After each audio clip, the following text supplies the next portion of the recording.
KnifeDope. More dope. Come and get your fix. What's up, fuckers? Your boy's back with a fresh batch of dope. KnifeDope. That's right, people. The hits don't stop. Got a new package today. Or rather, this came in yesterday, full disclosure. Maybe even the day before yesterday. This is the first offering that I'm receiving from the Apex group. Had to black out some of the stuff. This was sent over to me from Beard of Doom.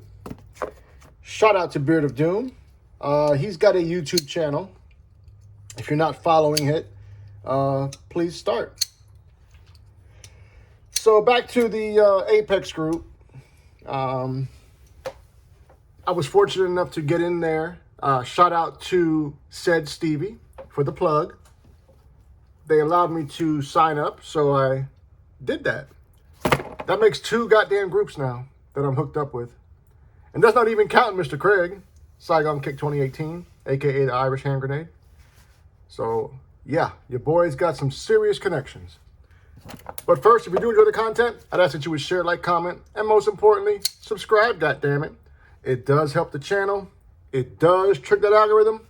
And it does help your boy to go viral. Okay, enough of that.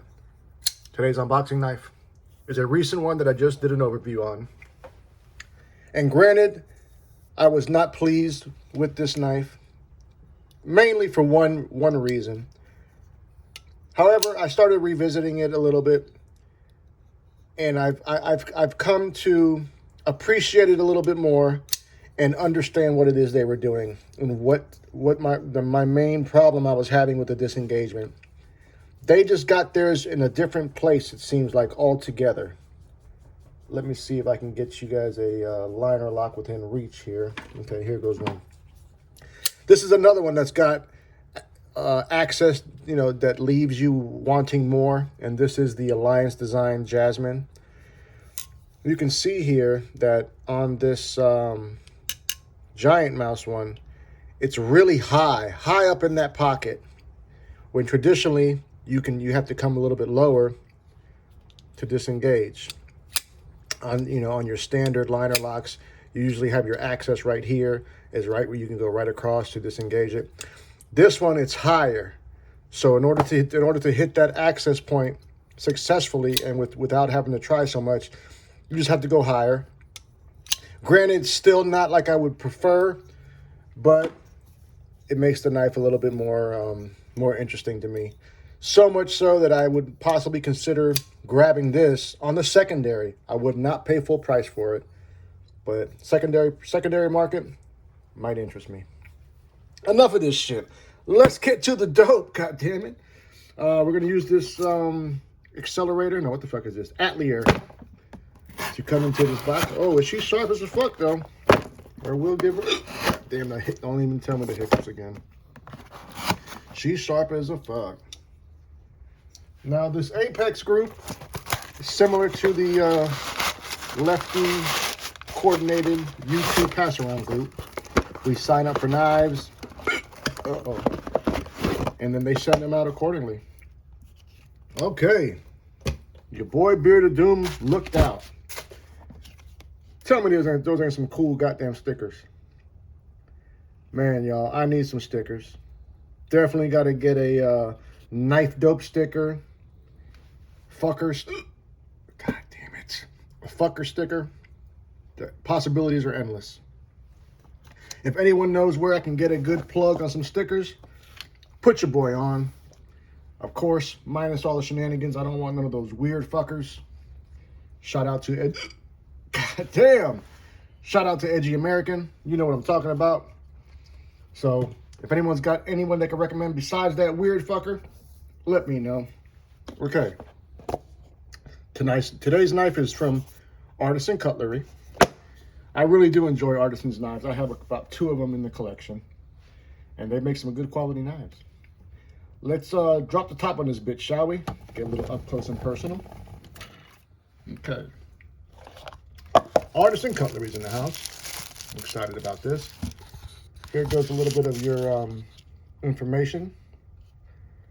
Of course, they refuse to give you a model name, but I will. Minus the fucking hiccups. I apologize.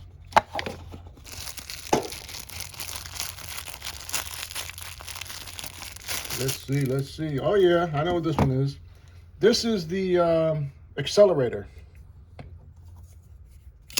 Woo! D10 is dialed the fuck in. Man, that's a big old girl. And y'all already know, big girls need loving too. This is a Mike Snooty design. And for y'all who might not be familiar, Mike Snooty is a legend in the knife world. He's been around forever. He's got several knives out there. He's probably most known, at least to me, from his collaborations with Spyderco. I believe now he's doing his own thing. He's branched off, and I think he's doing his own thing. Snooty Designs, I think, something like that. As a matter of fact, I thought maybe there was a, yeah, there's his logo on the pocket clip. But back to this. This is the accelerator. So get an up-close look at it first. We can see we've got some nice contouring on these micarta scales. Now, there are a couple of different versions for this. This comes in at about $98.24.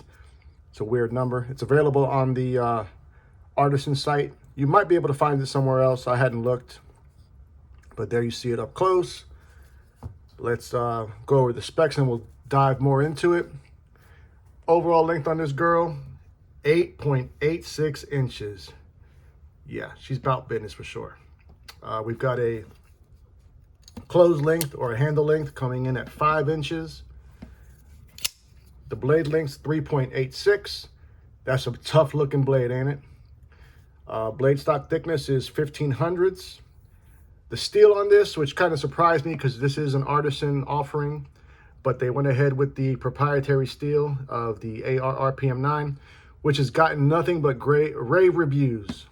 My partner in crime and my ace boom coon Duty Low, he did a cut test going up against 15V. Now let's not get crazy. 15V is 15 fucking V, people. But that being said, the AR RPM9 held its own. It did great. I think he used the Echo or the Pyrite for the test. And it performed wonderfully.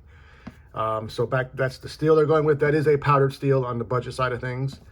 We've got a drop point blade with a nice poon at the tip there, with like a double swedge almost up here. Nice swedge there at the tip there. They do have some nice aggressive jimping at the base of the spine. So when you're locked in, your thumb will land there nicely. You know. One of the things I'm not digging out the gate is where these finger grooves are. I'm not a fan of finger grooves on any knife, really. It just, anytime I'm forced to do anything in life, I always got to rebel, especially with these knives, man.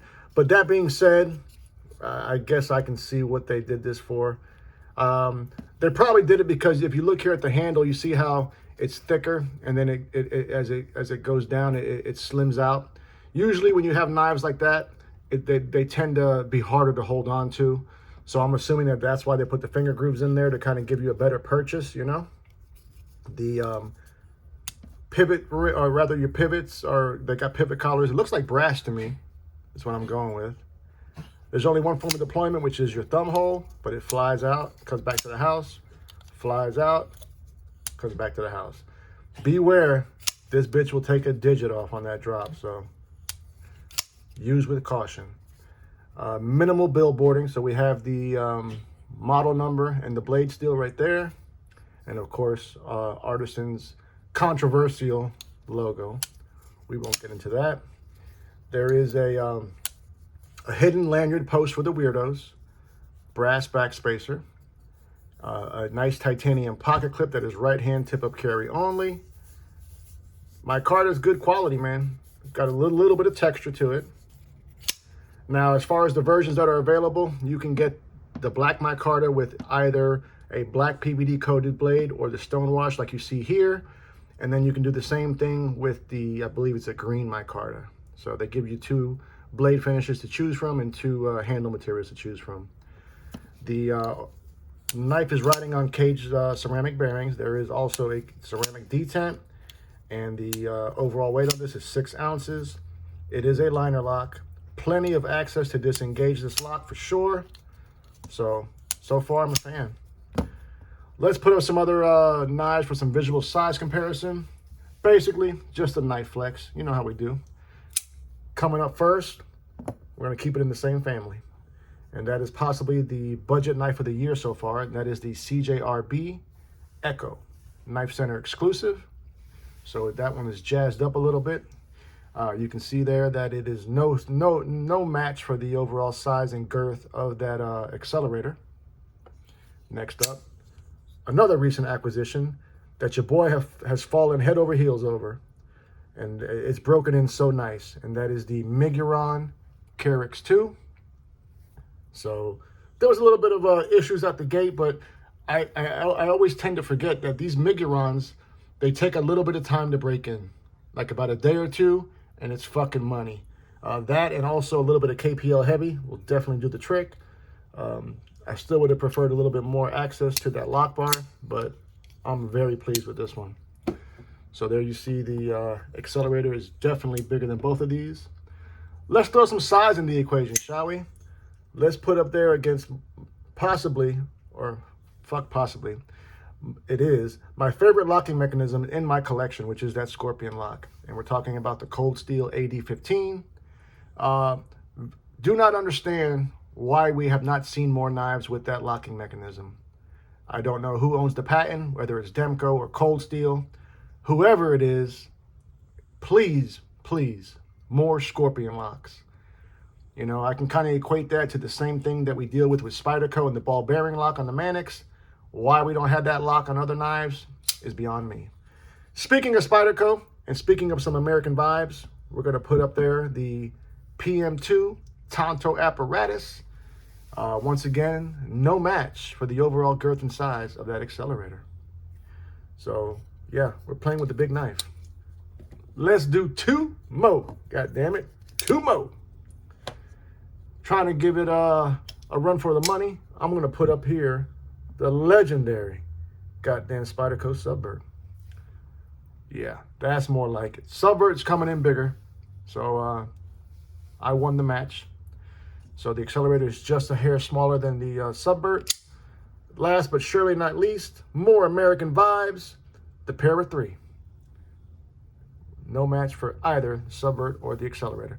Now, if you people are like me and are deep into the Spyderco realm, you may have noticed that they are about to come out at some point this year with a new version of the Subvert, and it looks sexy as fuck. They did change the steel to 20 CV, so you know it's going to be heat treated optimally. Anything from Spyderco is, but what really drew my eye is the scales they got on it. They got this black weave carbon fiber. That shit looks so sick. So I may be having to snag that one also. Well, there you people have it. What do you think? Are you a Mike Snooty fan like I am? Are you an Artisan fan? Are you a fan of the goddamn accelerator? Tell me all about it. I want to know. Verdict is out for me. I appreciate the knife. I like it. I just don't think I'd add it to my collection. It's just not my cup of tea, but it is a beautiful knife. I will give it that. And it's well crafted. Fit and finish is done nice. Good tolerances. Great steel. Would have liked to have seen that price a little bit less. Maybe 79. Maybe even 85. But there you have it. Till the next time. Love you, mean it. Cut something. Cut someone. Just don't cut yourself. Stay dangerous, fuckers.